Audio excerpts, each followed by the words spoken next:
Big boss announce ചെയ്തിരിക്കുകയാണ് നമ്മുടെ ഗസ്റ്റായിട്ട് കയറിയ റിയാസിൻ്റെ വിസിറ്റിംഗ് ടൈം അവസാനിച്ചിരിക്കുന്നു. അപ്പോൾ റിയാസിന് പുറത്ത് കടക്കാം. മേക്കപ്പ് ചെയ്തുകൊണ്ടിരിക്കുകയാണ് നമ്മുടെ റിയാസിന് ചുറ്റും മത്സരാർത്ഥികളെല്ലാം വെയിറ്റ് ചെയ്യുന്നുണ്ട്. അപ്പോൾ ഈ ഒരു സമയത്താണ് അനൗൺസ്മെൻറ്റ് കേട്ടതും ലിപ്സ്റ്റിക്കൊക്കെ ഇട്ടിരിക്കുകയാണ് നമ്മുടെ റിയാസ്. അപ്പോൾ എല്ലാവരോടും ഹഗ്ഗൊക്കെ ചെയ്ത് കെട്ടിപ്പിടിച്ച് യാത്ര പറയുകയാണ് റിയാസ് കേട്ടോ. നമ്മുടെ നെവിനോടൊക്കെ യാത്ര പറയുന്നുണ്ട്. ആദില, നൂറ, ജിഷിൻ, അനീഷിനോട് വരെ ഹഗ്ഗൊക്കെ ചെയ്ത് യാത്ര പറയുന്നുണ്ട്. എന്നാൽ അവിടെ ഒരു നോക്കുകുത്തി പോലെ ഒരാളവിടെ നിൽക്കുന്നുണ്ട്. അത് നമ്മുടെ ഷാനവാസാണ് കേട്ടോ.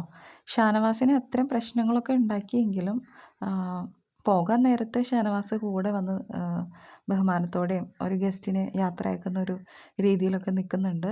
ചിരിച്ചുകൊണ്ടൊക്കെയാണ് നമ്മുടെ ഷാനവാസ് നിൽക്കുന്നത്. പക്ഷേ റിയാസ് മൈൻഡ് ചെയ്യുന്നില്ല, ഫേസിലോട്ട് പോലും നോക്കുന്നില്ല കേട്ടോ.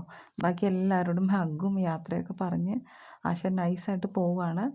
എന്തായാലും നമ്മുടെ ഷാനവാസിന് ഹഗ്ഗ് കിട്ടിയില്ലെങ്കിൽ എന്താ, ഒറ്റയ്ക്ക് നിന്ന് കളിക്കുന്ന നമ്മുടെ ഷാനവാസിന് ഒരു ഹഗ്ഗ് പോയി എന്ന് വെച്ചിട്ട് ഒന്നും സംഭവിക്കാൻ പോകുന്നില്ല കേട്ടോ. റിയാസ് ഹൗസിൽ വന്നിട്ട് എന്തായാലും എല്ലാവരോടും ഒരുപോലെയല്ല പെരുമാറിയത്. കുറച്ച് പേരോടൊക്കെ പാർഷ്യലായിട്ട് തന്നെയാണ് ഗെയിം കളിച്ചത്. അപ്പോൾ എന്തായാലും കൂടുതൽ അപ്ഡേറ്റ്സിന് കാത്തിരിക്കും.